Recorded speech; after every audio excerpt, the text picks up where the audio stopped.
Hi viewers, MS Excel తర్వాత పాఠానికి మీకు స్వాగతం.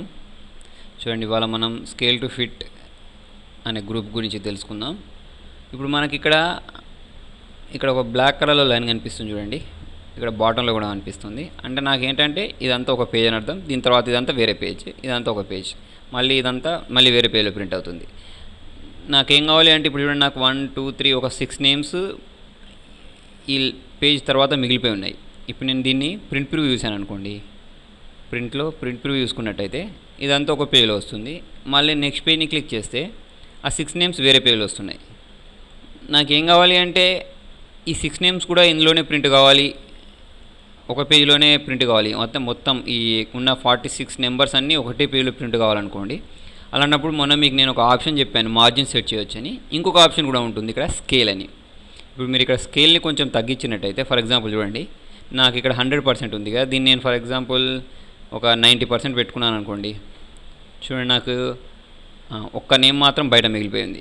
ఇంకొంచెం తగ్గించేశారనుకోండి, ఫర్ ఎగ్జాంపుల్ 88% పెడదాం. అంటే చూడండి, నాకు ఆ నేమ్ కూడా ఒకే పేజ్లో వచ్చేస్తుంది. మీకు ఎలా చూసుకోవచ్చు అంటే దాన్ని నేను ఇక్కడ ప్రింట్లోకి వెళ్ళేసి ప్రింట్ ప్రివ్యూని క్లిక్ చేసినట్టయితే చూడండి, నాకు ఇక్కడ నెక్స్ట్ పేజ్ అనే ఆప్షన్ లేదు. మొత్తం 46 నేమ్స్ మొత్తం ఒకే పేజ్లో వస్తున్నాయి అన్నట్టు. ఇలా ఈ ఆప్షన్ని యూజ్ చేసి మనం దీని జూమ్ని తగ్గించుకొని ప్రింట్అవుట్ తీసుకోవచ్చు అన్నట్టు. ఓకేనా? మళ్ళీ 100% కావాలి అంటే ఇక్కడ 100% పెట్టుకోవచ్చు. పెట్టుకుంటే మాత్రం మళ్ళీ ఆ 6 నేమ్స్ మాత్రం వేరే పేజ్లో వస్తాయి. తర్వాత చూడండి, ఇక్కడ మీకు ఒకటి గ్రిడ్ లైన్స్ అనే ఒక ఆప్షన్ ఉంది. ఇప్పుడు మీరు ఇక్కడ ఇవి వెనకాల ఈ లైన్స్ ఉన్నాయి కదా, వీటిని గ్రిడ్ లైన్స్ అంటాం అన్నట్టు. ఇవి మనకు ప్రింటింగ్లో రావు. కాకపోతే చూడండి, ఇప్పుడు మీకు ఇక్కడ ఇవి కనిపించకుండా ఉండాలి అనుకోండి. ఇక్కడ గ్రిడ్ లైన్స్ల దగ్గర ఈ వ్యూని క్లిక్ చేస్తే చూడండి, మీకు ఆ లైన్స్ కనిపించకుండా వెళ్ళిపోయాయి. మళ్ళీ కావాలి అంటే మళ్ళీ క్లిక్ చేస్తే మళ్ళీ వస్తాయి అన్నట్టు. చూడండి, నేను ఇవి ఉన్నా లేకపోయినా చూడండి, ఇప్పుడు గ్రిడ్ లైన్స్ నేను అంటే మీకు కనిపిస్తున్నాయిగా. ఇప్పుడు నేను ప్రింట్లోకి వెళ్ళేసి ప్రింట్ ప్రివ్యూ చూసినట్టయితే చూడండి, మీకు ఆ లైన్స్ ప్రింటింగ్లో రావట్లేదు. మీరు ప్రింట్ ప్రివ్యూలో ఎలా చూస్తారో ప్రింటింగ్లో కూడా అలాగే వస్తుంది కదా. ఇప్పుడు చూడండి, ఇక్కడ నాకు ఆ లైన్స్ అనేవి వెనకాల రావట్లేదు. నాకు ఆ లైన్స్ కూడా వెనకాల రావాలనుకోండి ప్రింటింగ్లో కూడా. అలాంటప్పుడు మీకు ఇక్కడ ఇంకొక ఆప్షన్ చూడండి, ప్రింట్ అని. దీన్ని క్లిక్ చేసి ఇప్పుడు మీరు ప్రింట్లోకి వెళ్ళేసి ప్రింట్ ప్రివ్యూ చూసినట్టయితే చూడండి, ఆ లైన్స్ కూడా నాకు ప్రింటింగ్లో వస్తున్నాయి. ఓకేనా? తర్వాత చూడండి, ఇక్కడ ఇంకొక ఆప్షన్ ఉంది, హెడ్డింగ్స్ అని.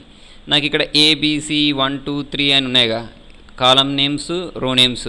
వీటిని కనిపించకుండా చేయాలి అంటే ఇక్కడ హెడ్డింగ్లోకి వెళ్ళేసి వ్యూని క్లిక్ చేశారనుకోండి. చూడండి, మీకు ఆ నేమ్స్ కనిపించట్లేదు.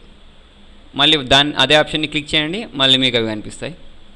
ఇప్పుడు నేను ప్రింట్ ప్రివ్యూ చూసినట్టయితే చూడండి, మీరు ఇంకొకటి ఇక్కడ గమనించారో లేదో, ఇక్కడ నాకు 1 2 3s కానీ పైన ABCలు కానీ ప్రింట్ అవ్వట్లేదు.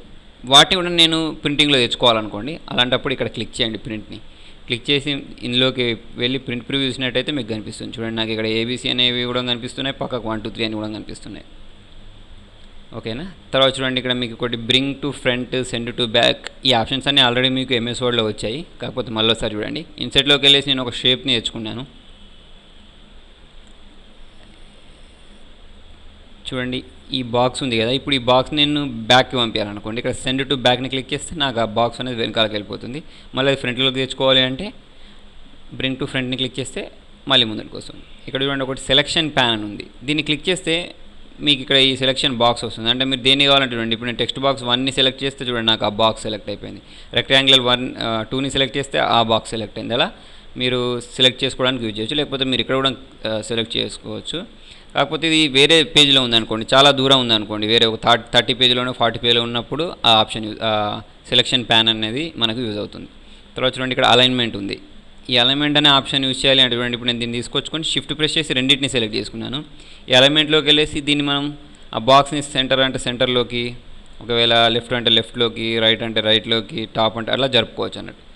ఓకేనా? తర్వాత అందులో ఇంకొక ఆప్షన్ ఉంది చూడండి, మీకు గ్రూప్ అని. ఈ ఆప్షన్ మీకు రావాలి అంటే చూడండి, ఇప్పుడు నేను జరుపుతుంటే ఇది ఒకటే జరుగుతుంది, ఇది జరుపుతుంటే ఇది ఒకటే జరుగుతుంది కదా. రెండింటిని గ్రూప్ చేయాలనుకోండి, షిఫ్ట్ ప్రెస్ చేసి రెండింటిని సెలెక్ట్ చేసి ఇందులోకి వెళ్ళేసి గ్రూప్ ప్రెస్ చేశారనుకోండి. ఇప్పుడు మీరు జరిపితే 2 జరుగుతాయి. చిన్నగా చేస్తే 2 చిన్నగా అవుతాయి, పెద్దగా చేస్తే 2 పెద్దగా అవుతాయి. మళ్ళీ వీటిని అన్గ్రూప్ చేస్తే మళ్ళీ మామూలుగా అయిపోతుంది. దేనికి అదే జరుగుతుంది. తర్వాత దీన్ని రొటేట్ చేయాలన్నా కూడా మనం చూడండి, ఇలా ఎన్ని డిగ్రీస్ కావాలంటే అన్ని డిగ్రీస్ రొటేట్ చేసుకోవచ్చు.